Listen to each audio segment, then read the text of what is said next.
Hey guys, it's Richard with the Hunter-Gatherer Society.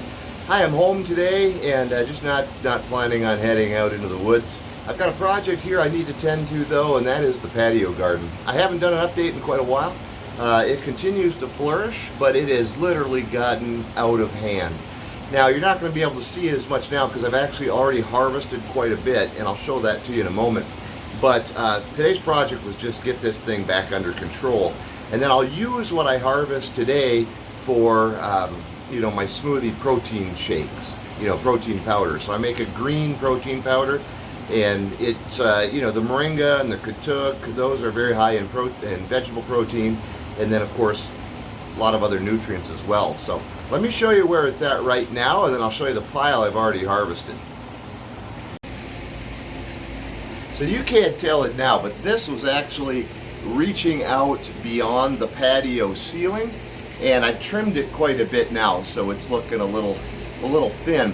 But it was full, and it was literally pushed out past the patio, and it was bending down. So part of the problem too was the loofah had overgrown so much that and you can't really see it, the loofah are now hanging down beyond the patio. They had climbed themselves up this tree, and there was actually another one about the same size, and it was pulling them down, so they were bent in half. So I've cut the loofah off, and I've cut the trees back.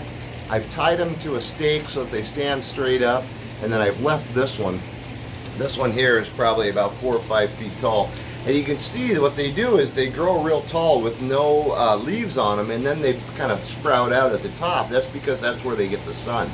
And you can see here, this tree has done the same thing. There's no leaves on the bottom, and then it puffs out at the top. And that's a rosette. That's a rosette. So that will, or a roselle, I'm sorry. That will grow. That'll grow some like red. It's like seed pods that you can use for tea later on. But back here I've got a really small pot, and you can see there's a chaya in that, and that chaya has just gotten huge.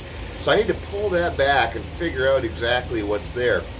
Intermixed with it are some different kinds of spinach and stuff that it just keeps growing, and it's all tangled up inside there. So I'm going to have to pull that out and just kind of sort through what's in there. You can see there's a loofah back in there. There's some spinach in there, loofah. I see some other greens in there. It's just an absolute mess. And I've got another moringa coming up here. So this moringa stump that I use just continues to produce shoots. So I've got it in this large pot, and when I cut that all back, it'll just sprout right back up again. The mint continues to go, although in the heat of summer it's looking pretty rough. These are the native Everglade tomatoes. You can see I've got to wire those up. They're growing out beyond the patio, but they continue to produce tomatoes. So I'll wire that up a little bit better, and it'll just keep spitting out tomatoes, I imagine. It never stops. This is a non-edible. Some of you guys might remember this. This is a Cuban, I don't even know what it's called. I call it a Cuban pineapple plant. It was a gift from some of my Cuban neighbors, and I had seen it on their patio, and normally all I grow is things that you can eat. This you cannot, but it had pretty much died at one point, and I've now brought it back, and you can see it's starting to get one of its little, like a little sprout on there, and I apologize, the lighting here is bad. Let me see a little better angle there. So this thing will sprout out, and it'll kind of hang down, and it'll grow a little pineapple on it. Now the pineapple's not edible, it's their seed, but it looks exactly like a full-size pineapple, just in a miniaturized version. The sweet potatoes aren't doing as well this year. They are growing, but they're looking kind of sad. There's some new shoots on them, so I think I'm finally getting them to come back. They were pretty rough for a while. Lemon balm continues to grow.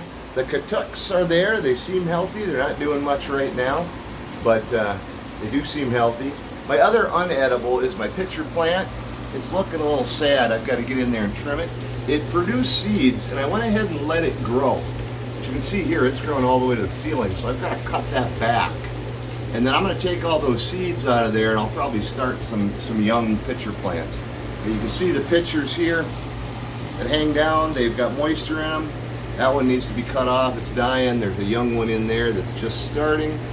And those pitchers have a liquid in them, and that is a carnivorous plant. So it'll eat different bugs. I just cut this Brazilian spinach back, or I'm sorry, Chinese spinach back. It was up over the chair, it was hanging down over the patio rails, and this Brazilian spinach was also hanging down over the rails. So I've cut all of that back.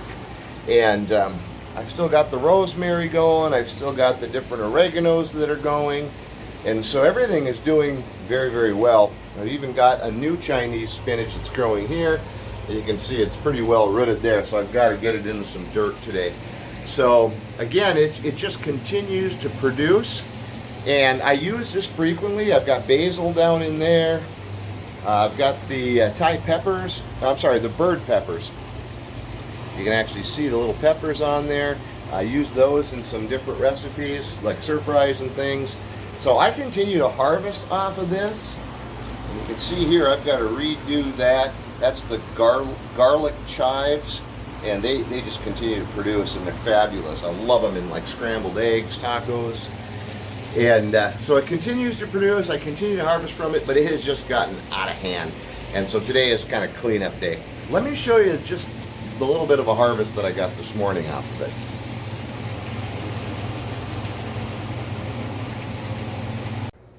Okay guys, this is what's left of the pile. And what I mean by what's left of it is, you can see that's all moringa.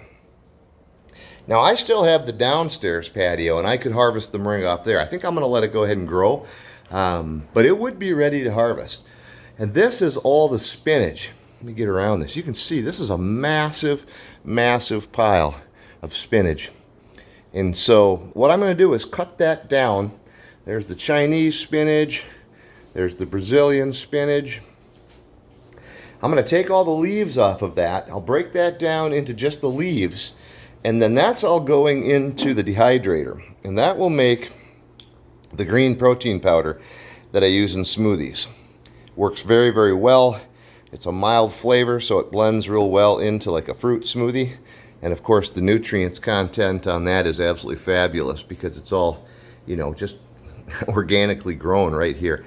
But you can see that is just one harvest. And I've been using the herbs, I've been using the leaves in stir fries, in soups. I just made a vegetarian chili, and I just continue to harvest off that patio. Now it's not gonna feed the family or anything, but it sure is a nice supplement. And again, instead of $30 on a protein powder, I just make my own. So anyway, I'm pretty pleased with this little process, or this little harvest today. I'll harvest that loofah, and I'll harvest some of that chai. I've got another patch of chai out on the front patio that let me swing you around here, maybe get some of that glare out, that I cut back, and it's completely regrown. So I've got enough definitely for a couple meals in that. And that's the one you do have to cook. All of this you can literally just pick up, put in a smoothie, put in a stir fry, and cook with it. The chai you do have to cook. That has a natural chemical in it that's like cyanide. You do want to cook that. The heat neutralizes it, and it becomes a very, very good edible plant. You just have to cook it for about 20 minutes first. So, but this is all green. This is all edible just as it is. I'm going to get to work on this. Like I said, I'm going to de-leaf it. Then I'm going to clean it up a little bit. Then I'll put it in the dehydrator. Then I'll grind it up, and that'll make my green smoothie. So I just wanted to give you an update on the patio garden. It's coming along fabulously. It's producing great amounts of greens, and so, you know, if you haven't, definitely take a shot at getting some potted plants, or getting a little garden going in your lot. You know, get rid of your lawn. Why do you want to mow anyway on a weekend? So plant sweet potatoes and you know, eat the greens. So again, this is Richard with Hunter Gatherer Society. Just wanted to give you an update on the patio garden. Hopefully next time I see you, I'm out doing something wild.